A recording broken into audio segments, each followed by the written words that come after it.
right. Hi. We might be good. We're going to make a movie. Hello, I hope we can see this. This is the last prompting tutorial on the progressive time delay. So I have my good friend, Eva, love you. who is going to help me. We are going to, our target skill will be identifying capital and lowercase letters, which is something that Eve is working on anyway. So hopefully you have your PowerPoint slides up in front of you. And so to set this up, it's the same thing: target behavior, discriminative stimulus, and criteria for mastery are determined. And then the next thing we have to do is determine the controlling prompt. The controlling prompt is the prompt that is the least intrusive prompt that you can give, but that consistently gets the job done. And the way that you assess for that prompt is by using least to most prompting systems to find that. We're going to go into detail about how that occurs, but in a nutshell, what you're doing is taking about 1, 2, or 3 days, depending on the situation, for assessment, where you are actually doing the task at hand, but instead of using the progressive time delay to start with, yes? I love you. I love you too. You are going to use least to most prompts. So what you would do is, given this skill, you're going to pull out the prompts again that are appropriate for the student in the skill, order them from least to most, do this skill over several days, using least to most prompts and marking on your data what prompt is getting the child to respond. Once you have all of the data that you have collected, Mama. I know you are. Remember I said I had to talk a little bit? Okay. Then you're going to add up how many times each prompt was recorded, so that you can see which prompt got the highest number and is the least intrusive. That's good. Okay? Once you find that, so say like I used a direct verbal, and a gestural, and some kind of physical and whatnot. And after I did all that for 2 or 3 days, I added it up and I found that direct verbal got the job done 14 times, and a gestural got the job done 16 times, and a physical got the job done 7 times. Well, I'm looking at that, figuring out, it's between the direct verbal and the gestural. The direct verbal is the less intrusive one. I'm going to go with that one as my controlling prompt. We're going to do more of this on Tuesday, so if this is unclear to you, hopefully it will be clear when we do it together. So for the purpose of this, again, the target behavior is identifying capital and lowercase letters. The discriminative stimulus is that I show her a card that has a letter on it, like that, and ask her, what is this? What letter is this? What am I showing you? And having her respond. I'm going to pretend like I've done an assessment using least to most prompts, and my controlling prompt is, I actually give her the answer. It's a model prompt where I would show her this and say, what is this? L. And I'm going to prompt her immediately. Okay? Remember, the progressive time delay starts as a stimulus prompting system, and then it moves to a non-stimulus prompting system. So what you're going to see me do for a little bit is I'm going to show her the card and I'm going to prompt her immediately. That's called a 0-second delay. I do that over and over and over again. And we'll talk about data collection in the 0-second delay, because it gets a little bit crazy, because if my controlling prompt is doing its job, she's never going to mess up. So we'll talk about how data collection looks there. But she meets criteria, and then we move back to a little bit of wait time. Usually I like to do 2 seconds. So I will show her the card, wait 2 seconds. If she gets it within the 2 seconds, she gets a plus for her data.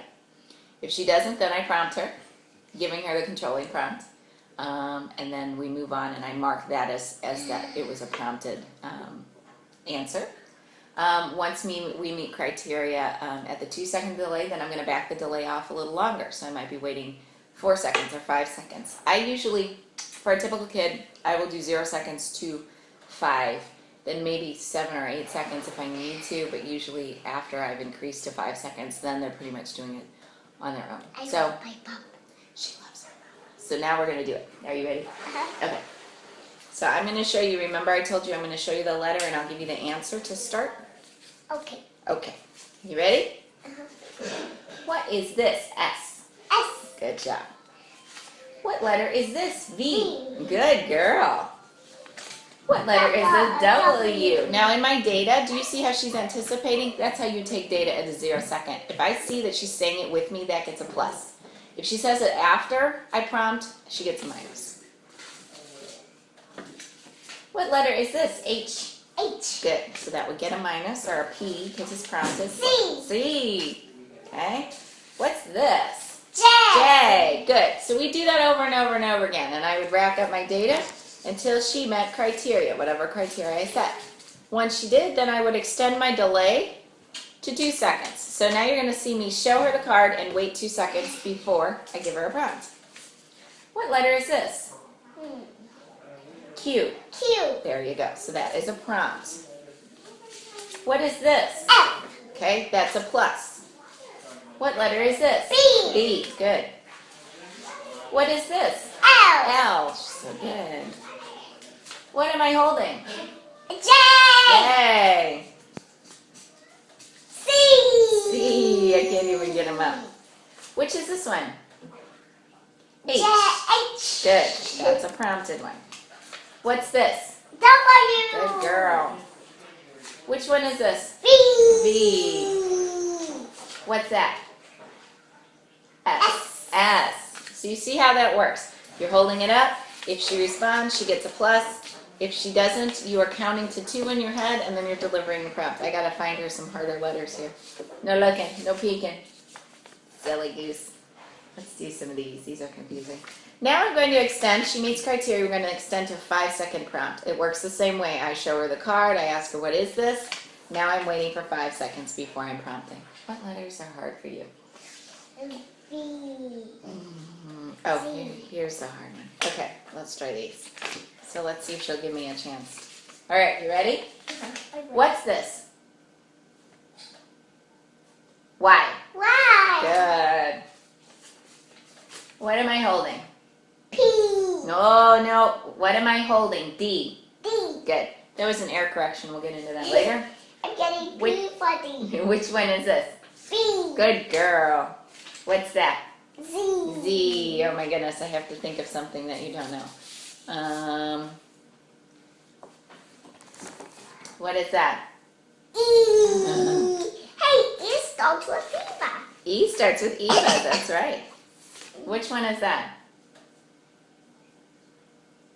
G. G. Good girl. So you see how that works. Once she meets criteria with that, then you can extend if you feel the need to 7 or 8 seconds and then independently.